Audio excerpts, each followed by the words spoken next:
Porsche Boxster Spyder.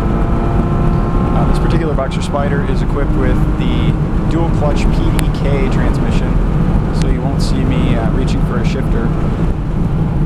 Here we are coming into one, hard on the brakes. Boxster's nicely balanced, quite forgiving if you decide to enter a corner a little bit too quickly. Shifts are snapped off immediately without any fuss. The car turns in wonderfully.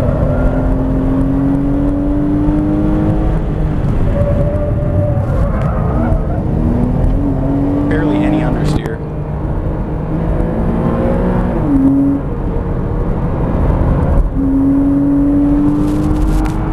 The seats in the Boxster Spyder are also pretty amazing. Completely supported like a race seat.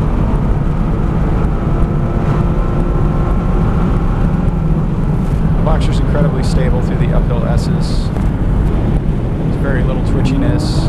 The car's not sliding around too much. And if it is, it's quite controllable. Downhill left-hander off camber, handled easily. And we're back on the strong brakes, which never really faded. It's a little bit harder to find yourself in a power oversteer situation. It doesn't quite have the torque of the 911 engine or a Corvette.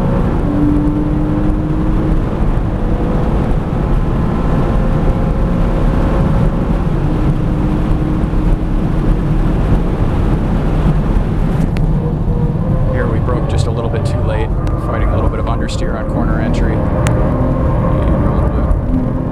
and lost a little bit of time there. The only way you can really get the rear end to step out is if you enter a corner too quickly, as we'll do right here. Waited a little too long to brake. It's an easily controllable slide. You can gather the car up pretty quickly, but it costs a little bit of time there.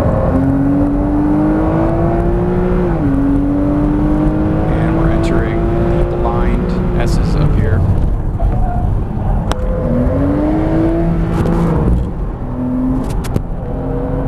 Boxster's a little bit easier to balance. It's a little bit more neutral than the 911, and since it doesn't have quite as much power as the 911 GT3, it's a little bit harder to get it to power oversteer.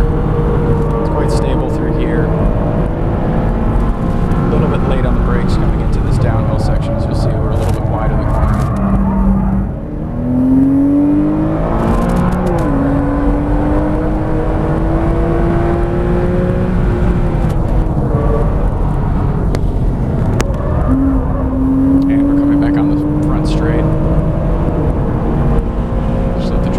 All the upshifts.